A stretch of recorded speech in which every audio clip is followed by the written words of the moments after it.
vento forte arrancou uma árvore de aproximadamente 100 anos na comunidade de Ramada, na zona rural de São Francisco, no Alto Sertão Paraibano, ontem à tarde. Parte do telhado de uma residência também foi atingido. Além da ventania, a chuva foi de 20 milímetros, conforme registro de um pluviômetro lá da comunidade. Bora acompanhar um vídeo que um telespectador mandou pra gente?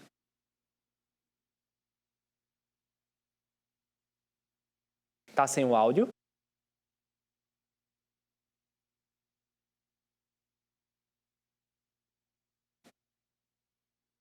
Aí a gente viu um trechinho dessa árvore de mais de 100 anos que foi atingida aí por essa ventania lá no sertão do estado. Que promete receber mais chuva, viu?